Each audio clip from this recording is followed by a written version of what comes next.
శ్రీ రేణుక ఎల్లమ్మ తల్లి జ్యోతిష్యాలయం భార్యాభర్తల సమస్యలు, ప్రేమ సమస్యలు, కుటుంబ సమస్యలు, వ్యాపారంలో నష్టం రావడం, మనశ్శాంతి లేకపోవడం, అనుకున్న పనులు కాకపోవడం, కోర్టు సమస్యలు, నరదృష్టి, సంతాన సమస్యలు, పెళ్లి కుదరకపోవడం, ఆరోగ్య సమస్యలు, వాస్తు, ఇంటి సమస్యలు, విదేశీ ప్రయాణం, ధనం నిలకడలేకపోవడం, మీకు ఎటువంటి పర్సనల్ సమస్యలు ఉన్నా జ్యోతిష్యం చెప్పబడును. కోయ గురూజీ లక్ష్మణరాజు గారు. Cell number 8466923012. ఓం శ్రీ మాత్రే నమః. ఛానల్లోకి స్వాగతం అండి. ఈ నెల 14, 15, 16 తేదీలలో మేషరాశి వారి జీవితంలో అద్భుతం జరగబోతుంది. వీరి దశ తిరగనుంది. మీరు కలలో కూడా ఊహించని విధంగా మీ దుఃఖం దూరమవ్వబోతుంది. దీని కారణంగా మీరు మానసిక ఆనందాన్ని పొందుతారు. అయితే ఈ నెల 14, 15, 16 తేదీలలో ఈ రాశి వారికి ఏం జరగబోతోంది, వారి దుఃఖం ఏ విధంగా దూరం కాబోతుంది అనే పూర్తి వివరాలను ఈ వీడియోలో మనం తెలుసుకుందాం. కానీ అంతకంటే ముందుగా మీరు కనుక మన ఛానల్ని ఇప్పటి వరకు సబ్స్క్రైబ్ చేసుకోకపోతే సబ్స్క్రైబ్ చేసుకొని పక్కనే ఉన్న బెల్ ఐకాన్ నొక్కి ఆల్ సెలెక్ట్ చేసుకుంటే మేము ఇలాంటి వీడియోస్ అప్లోడ్ చేయగానే ముందుగా మీకు నోటిఫికేషన్ వస్తుంది. ఇక వివరాల్లోకి వెళ్ళిపోతే, ఈ రాశి వారి వ్యక్తిత్వాన్ని చూసినట్లయితే వీరు చాలా మంచి మనస్తత్వం కలవారని చెప్పుకోవాలి.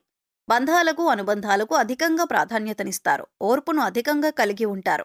కష్టపడి ఏదైనా పనిని పూర్తి చేసి దాని ఫలితం కోసం ఎంతకాలమైనా ఎదురు చూస్తారు. ఎంత కష్టమొచ్చినా బంధాలను వదులుకోవటానికి ఇష్టపడరు. అలాగే కొత్త స్నేహాలు, బంధాలు పరిచయమైనప్పటికీ కూడా పాత బంధాలను విడిచిపెట్టరు. కుటుంబ సభ్యులపైన అమితమైన ప్రేమ, అనురాగాలను కలిగి ఉంటారు. కుటుంబం అంటే ఈ రాశి వారికి ఒక పెద్ద బలమనే చెప్పుకోవాలి. అలాగే ఇది వీరికి ఒక పెద్ద బలహీనతని కూడా చెప్పుకోవచ్చు. కుటుంబ సభ్యుల కోసం ఏం చేయటానికైనా సిద్ధంగా ఉంటారు. ఇక వీరి జీవితాన్ని పరిశీలించినట్లయితే వీరి జీవితంలో అనేక సమస్యలు, ఒడిదుడుకులు ఉంటాయని చెప్పుకోవాలి. మీకున్నటువంటి మంచి మనస్తత్వం చేత కూడా కొంతమందిని దూరం చేసుకునే అవకాశాలు ఉంటాయి. కొన్ని సందర్భాల్లో మీరు కాంప్రమైజ్ కావాల్సిన అవసరం లేని చోట కూడా కాంప్రమైజ్ అవుతుంటారు. అంటే రాజీ పడాల్సిన అవసరం లేకపోయినా కూడా రాజీ పడి కొంతమంది వ్యక్తులకి దూరం అయ్యే అవకాశాలు కూడా ఉంటాయి. ఇలా రాజీ పడటం వల్ల ఒక వర్గానికి నచ్చితే మరొక వర్గానికి నచ్చకపోవచ్చు. ఈ విధమైన మనస్తత్వాన్ని మీరు కలిగి ఉండటం వల్ల కొంతమంది వ్యక్తులకు దగ్గరై మరికొంతమందికి దూరమయ్యే అవకాశాలు ఉంటాయి. ముఖ్యంగా కుటుంబ సభ్యులు కూడా వీరిని అర్థం చేసుకోలేని సందర్భాలు కూడా వీరి యొక్క జీవితంలో అత్యధికంగా కనిపిస్తూ ఉంటాయి. అంటే మీరు రాజీ పడక్కర్లేని సందర్భంలో కూడా రాజీ పడటం వల్ల కుటుంబ సభ్యులకి కూడా మీ పైన కోపం వచ్చే అవకాశం ఉంటుంది. ఈ కోపం కారణంగా వారు మిమ్మల్ని దూరం పెట్టే అవకాశాలు కూడా అత్యధికంగా కనిపిస్తున్నాయి.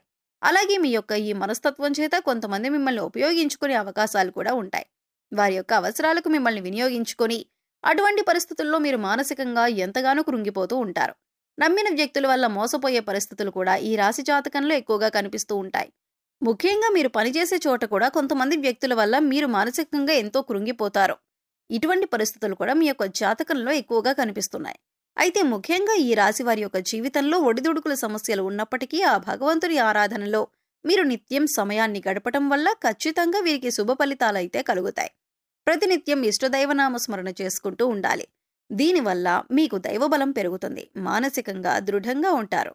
కొంతమంది వ్యక్తులు ఏం చేస్తూ ఉంటారంటే వారికి ఏదైనా సమస్య వచ్చినప్పుడు శని భగవానుణ్ణి స్మరిస్తూ ఉంటారు. అంటే మీద కూర్చున్నాడు, మాకు శని పట్టింది అని ఈ విధంగా శని భగవానుణ్ణి నిందిస్తూ ఉంటారు. శని భగవానుణ్ణి మాటలతో అవమానపరుస్తూ ఉంటారు. ఆ విధంగా మీరు అస్సలు చేయకూడదు. శని భగవానుణ్ణి ఏ రాశి వారు కూడా అవమానించకూడదు. వాస్తవానికి శని కష్టాలు మాత్రమే కాదు, సుఖాలను కూడా అందిస్తారు. అది మనం ఆచరించే పనుల మీద ఆధారపడి ఉంటుంది. క్రమశిక్షణతో ఉంటే కనుక శని భగవానుడు వరాల జల్లు కురిపిస్తాడు. అంటే మనం చేసే కర్మలకు ఫలితాలలో మాత్రమే శని భగవానుడు మనకు ఇస్తూ ఉంటాడు. అయితే శని భగవానుడిని నిందిస్తూ అవమానిస్తూ ఉంటే సమస్యలు ఉత్పన్నమవుతూ ఉంటాయి. సమస్యలకి పరిష్కారాలు కూడా లభించవు. మీరు ఎప్పుడైతే శని భగవానుడిని స్తుతిస్తూ ఆరాధిస్తూ ఉంటారో ఖచ్చితంగా ఆ శని భగవానుడి ఆశీస్సులతో మీ జీవితంలో మీరు కోల్పోయిన వాటిని దక్కించుకుంటారు. ఆర్థికంగా పురోగతిని సాధిస్తారు. మీ యొక్క జీవితంలో మునుపెన్నడూ లేనటువంటి అద్భుతమైన ఫలితాలను కూడా మీరు చూస్తారు. అయితే ముఖ్యంగా మీ యొక్క జీవితంలో దాన ధర్మాలు చేయటం వల్ల కూడా మీకు అపారమైన పుణ్యఫలం లభిస్తుంది. అంటే మీ యొక్క మనస్తత్వం ఇతరులకు సహాయం చేసే గుణమే కాబట్టి మీరు ఈ విధంగా దాన ధర్మాలు చేయటానికి ఏమాత్రం విముఖత చూపించకుండా మీ శక్తి మేరకు, అంటే అప్పులు చేసి దానాలు చేయాల్సిన అవసరం లేదండి. మీకున్నంతలో మీ శక్తి మేరకు దానం చేస్తూ ఉండండి. ఈ విధంగా చేస్తే కనుక ఖచ్చితంగా ఆ పరమశివుడి అనుగ్రహం మీకు తోడుగా ఉంటుంది. ఆ శని భగవానుడు కూడా మిమ్మల్ని ఎంతగానో అనుగ్రహిస్తాడు. మీ జీవితంలో ఉన్నటువంటి ప్రతి సమస్యకు కూడా పరిష్కారాన్ని చూపిస్తాడు. అలాగే ఆలయానికి వెళ్లి నిత్యం మీరు శని భగవానుడి చుట్టూ ప్రదక్షిణలు చేసి నెయ్యితో దీపాన్ని వెలిగించండి. శనివారం రోజు ఈ విధంగా చేస్తూ ఉండండి. మీకు వీలైతే శని భగవానుడికి ఇష్టమైనటువంటి నల్లని వస్తువులను, నల్లని వస్త్రాలను పేదలకు దానంగా ఇవ్వండి. ఈ విధంగా చేయటం వల్ల కూడా అపారమైన పుణ్యఫలం మీకు దక్కుతుంది. ఇక ముఖ్యంగా విషయంలోకొస్తే ఈ రాశి వారి యొక్క జాతక ప్రకారం ఈ తేదీల్లో మీ దుఃఖమంతా దూరమయ్యే అవకాశాలు కనిపిస్తున్నాయి. అది ఏ రకమైన దుఃఖమైనా కావచ్చు. ఒక్కొక్కరి జీవితం ఏ విధంగా ఉంటుందంటే ఏదో ఒక సమస్య నెలల నుండి కావచ్చు, లేదా సంవత్సరాల నుంచి కావచ్చు వారిని వేధిస్తూ ఉంటుంది.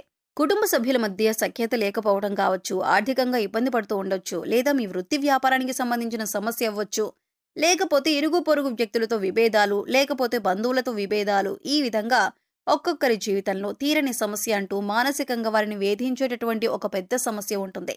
ఆ సమస్య దూరమయ్యే అవకాశం కనిపిస్తుంది. మీరు ఎంతో కాలంగా ఈ సమస్యతో వేధింపబడుతున్నారు. ఈ సమస్య కారణంగా మీరు ఏ నిర్ణయం సక్రమంగా తీసుకోలేకపోతున్నారు. ఇక ఈ సమస్య తీరటం వల్ల మీకు ఎంతో మానసిక ఆనందం కలుగుతుంది. మీ యొక్క జీవితంలో కనిపిస్తున్నాయంటే చాలా కాలంగా మిమ్మల్ని వేధిస్తున్నటువంటి ఒక పెద్ద సమస్యకి పరిష్కారం లభించవచ్చు. ఆర్థిక సమస్యలు తీరిపోవచ్చు. అలాగే అప్పులు చేసి కట్టలేని పరిస్థితిలో మీరున్నట్లయితే ఆ అప్పులన్నీ కూడా ఈ సమయంలో తీరనున్నాయి. ఆ అప్పులన్నీ కట్టడానికి మీకు మార్గం తెలుస్తుంది. నిరుద్యోగస్తులకి మంచి ఉద్యోగం లభిస్తుంది. ఉద్యోగంలో మీరు శుభవార్త వినే అవకాశం ఉంటుంది. ప్రమోషన్తో కూడిన ట్రాన్స్ఫర్ లభించవచ్చు. అలాగే విదేశాలకు వెళ్ళాలి అనుకునే వారికి కూడా ఇదొక శుభ సమయంగా సూచిస్తుంది. విదేశాలకు వెళ్లి అక్కడే స్థిరపడాలి అనుకునే వారికి కూడా చక్కటి అవకాశం లభిస్తుంది. కుటుంబ సభ్యుల మధ్య ఉన్నటువంటి అపార్థాలు తొలగిపోవచ్చు. కుటుంబ వాతావరణం ప్రశాంతంగా మారొచ్చు. లేకపోతే వివాహం కోసం ప్రయత్నం చేస్తున్న వారికి వివాహానికి సంబంధించిన ఒక చక్కటి వార్త వినే అవకాశాలు కూడా కనిపిస్తున్నాయి. ఈ విధంగా మీ యొక్క జీవితంలో చాలా కీలకమైన రోజులుగా చెప్పుకోవాలి. ఈ 3 రోజుల్లో మీరు ఉదయం లేవగానే సూర్య భగవానునికి నమస్కారం చేసుకోండి. సూర్య ఆరాధన చేయటం వల్ల అద్భుతమైన ఫలితాలు పొందవచ్చు. ఆరోగ్యం మెరుగుపడుతుంది. ఈ 2 రోజులు మాత్రమే కాదండి, ఎప్పుడైనా సరే ప్రతిరోజు మీరు సూర్యోదయానికి ముందే లేచి ఉదయించే సూర్యునికి నమస్కరిస్తే కనుక ఆ సూర్య భగవానుడి యొక్క ఆశీస్సులు ఎల్లవేళలా మీకు తోడుగా ఉంటాయి. అలాగే ప్రతిరోజు కూడా సూర్యుడికి ఆర్ఘ్యం సమర్పించండి. అంటే ఒక రాగి పాత్రలో నీళ్లు తీసుకొని అందులో కొద్దిగా కుంకుమ, అక్షతలు, ఒక ఎర్రని పువ్వు వేసి సూర్యుని వైపు తిరిగి మీ చేతులు నుదిటి కంటే కూడా పైకి పెట్టుకొని 2 చేతులతో చెంబు పట్టుకొని సూర్యుడికి నీళ్లను సమర్పించాలి. అయితే ఇలా సమర్పించిన నీళ్లు మీ కాళ్ల మీద పడకుండా చూసుకోండి. ఏదైనా మొక్కలో కానీ లేదా వేరే ఏదైనా టబ్లో కానీ ఆ నీళ్లు పడేలా చూసుకోండి.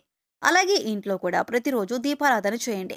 దీనివల్ల మీకు ఇంట్లో అలాగే మీలో కూడా పాజిటివ్ వైబ్స్ వస్తాయి.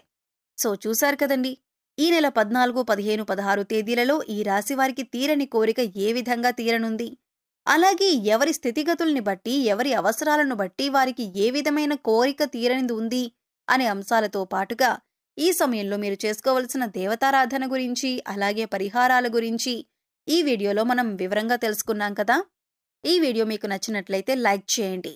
మీ ఫ్రెండ్స్ అండ్ ఫ్యామిలీ మెంబర్స్లో ఎవరైనా మేషరాశి వారు ఉన్నట్లయితే వారితో ఈ వీడియోని షేర్ చేసుకోవటం మర్చిపోకండి. అలాగే ఇప్పటి వరకు మన ఛానల్ని కనుక సబ్స్క్రైబ్ చేసుకోకపోతే సబ్స్క్రైబ్ చేసుకొని పక్కనే ఉన్న బెల్ ఐకాన్ నొక్కి ఆల్ సెలెక్ట్ చేసుకుంటే మేము ఇలాంటి వీడియోస్ అప్లోడ్ చేయగానే ముందుగా మీకు నోటిఫికేషన్ వస్తుంది. మరో చక్కటి వీడియోతో మళ్ళీ కలుద్దామండి. ఓం శ్రీ మాత్రే నమః.